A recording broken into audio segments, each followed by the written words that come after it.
नमस्ते दोस्तों, मैं मौर्यवशा आपके अपने YouTube चैनल पर स्वागत करती हूँ। आज हम बिहारी हिंदी की जो बोलियाँ हैं प्रमुखता मैथिली, मगही और भोजपुरी, यानी बिहारी हिंदी जो हिंदी की 5वीं उपभाषा है जिसकी बोलियाँ आज हम देखने वाले हैं, उसमें से आज हम मैथिली का अध्ययन करेंगे। एक एक करके हम तीनों बोलियों का अध्ययन करने वाले हैं, लेकिन आज इस वीडियो में हम प्रमुख रूप से मैथिली का अध्ययन करने वाले हैं।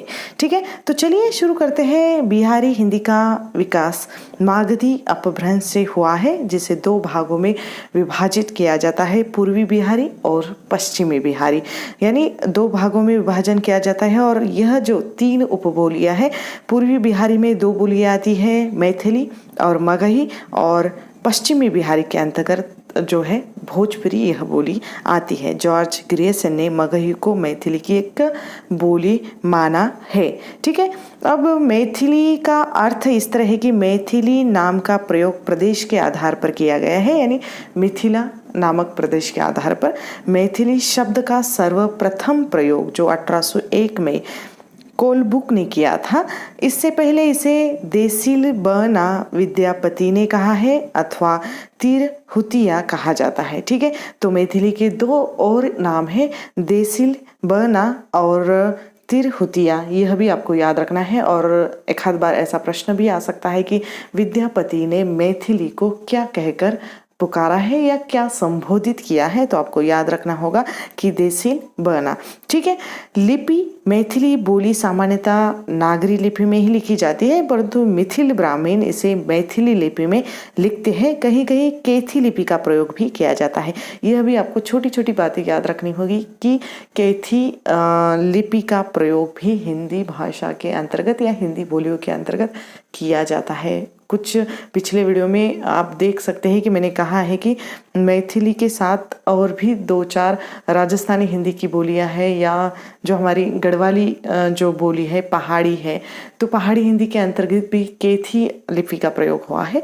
तो ये आपको याद रखना होगा। मैथिली की जो उपबोलियां है प्रमुख रूप से प्रदेश के आधार पर यहाँ पर उन उपबोलियों का विभाजन होता है, जैसे केंद्रीय मैथिली, दक्षिणी मैथिली, पूर्वी मैथिली, छिका छिकी, मगही तथा बंगाल से प्रभावित है, पश्चिमी मैथिली जो भोजपुरी से प्रभावित है, और जोलाही मैथिली जो अरबी फारसी मिश्रित मैथिली है। ठीक है, तो यह इस बोली की प्रमुख उपबोलियां हैं। इस बोली का उद्भव विकास की मागधी अपभ्रंश के मध्यवर्ती रूप से विकसित यह बोली है। यह बोली हिंदी और बांग्ला क्षेत्र की संधि पर मिथिला में बोली जाती है, यानी प्रमुख रूप से जैसे मैंने कहा कि क्षेत्र के आधार पर इसका नाम पड़ा है मिथिला। ठीक है, इसके बाद इस बोली का जो क्षेत्र है, इस बोली का क्षेत्र दरभंगा, मुजफ्फरपुर, पूर्णिया तथा मुंगेर, पूर्वी चंपारण, उत्तरी भागलपुर तथा नेपाल के रोहताहट, सरलारी, सप्तरी, मोहतरी और मोरंग आदि का जो क्षेत्र है इस बोली से घिरा हुआ है। और प्रमुख रूप से जो दरभंगा केंद्र है, इस बोली का प्रमुख केंद्र हम कह सकते हैं। ठीक है, इस बोली की जो बोलने वालों की संख्या, यानी जॉर्ज ग्रियर्सन के अनुसार इसके बोलने वालों की संख्या 1,02,00,000 के ऊपर बताई गई है। ठीक है, साहित्य इस बोली में लोक साहित्य की दृष्टि से यह बोली जो है बहुत ही संपन्न है।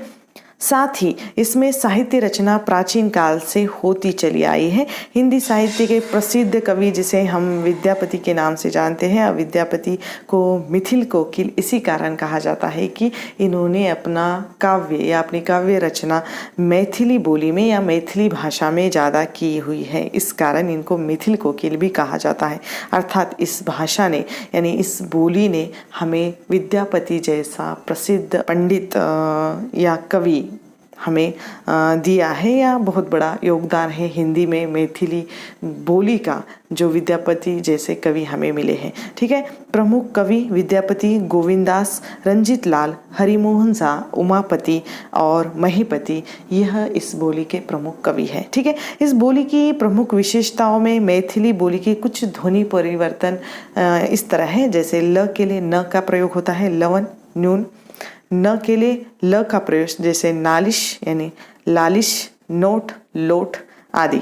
ठीक है, मैथिली में घोषीकरण और अघोषीकरण दोनों की प्रवृत्ति पाई जाती है। जैसे घोषीकरण यानी हम जैसे डॉक्टर कहते हैं, यहाँ डॉक्टर। ठीक है, एकादश यानी 11। अघोषीकरण में मेज की जगह मेच, कमीज की जगह कमीज। ठीक है, इसके बाद मैथिली बोली में महाप्राण ध्वनियों का प्रयोग होता है। जैसे जर्जर के लिए झांझर, वेश के लिए बेख आदि। ठीक है, मैथिली में संज्ञा के 3 रूप या 4 तरह से संज्ञा चलती है। जिस तरह देखिए, घर, घरवा, घरवू, आघोड़, घोड़ा या घोड़वा, घोड़ुआ आदि। ठीक है, इसके बाद अगली विशेषता है मैथिली बोली में स्त्रीलिंग बनाने के लिए नेनी, लड़की, इया, नेनिया, इवा, घोड़ीवा, आईनी, मोदी आईनी आदि प्रत्ययों का प्रयोग होता है या किया जाता है। मैथिली के सर्वनाम भी विशिष्ट है। जैसे हाय, हयो, हमनी, मोरे, मोए, त्योहा, त्यूहू, तोहर, ओही, उहे, तनी, तन्ही, ई, ए, केऊ, कोय, कुछु, किछु आदि। ठीक है, मैथिली बोली में मीठ, मीठा, मिठका, दू, दुई, 14, 38, 54, 92, से, जैसे हम हिंदी में सो कहते हैं तो यहाँ से आया है। अव्वल यानी अव्वल, दोसर, तेसर आदि विशेषण प्रयुक्त होते हैं। जैसे संख्यावाचक शब्दों के लिए भी मैथिली बोली में अलग शब्दों का प्रयोग होता है, यह भी आपको याद रखना है। मैथिली बोली में निम्न सहायक क्रिया का प्रयोग होता है। जैसे छिय अहु, थिकहु, थिकियो, छतुनी, छथुन, छी, छिए, छली अहु आदि। ठीक है, मैथिली बोली में निम्न क्रिया विशेषण प्रयुक्त होते हैं। जैसे एते, बैठिया, जते, जत्ते, एखन, एहिया, तखन, तेखनी आदि। ठीक है, तो इस तरह इस बोली की कुछ विशेषताएं हैं जिसके आधार पर हम अन्य बोलियों से इस बोली को भिन्न कर सकते हैं या पहचान सकते हैं। ठीक है, तो यहाँ पर ये आप लोगों को मैथिली का संक्षिप्त में संपूर्ण परिचय कैसा लगा मुझे कमेंट करके ज़रूर बताइएगा। और भी हमारी 2 बोलियाँ रह गई है, उसके बाद हमारी हिंदी की उपभाषा और बोलियाँ समाप्त हो जाती हैं। ठीक है, तो मगही और भोजपुरी इन बोलियों का अध्ययन हम आने वाले वीडियो में करेंगे। तब तक के लिए यहाँ पर हम रुकते हैं। जल्द मिलेंगे एक नए वीडियो में एक नए विषय के साथ। तब तक के लिए धन्यवाद।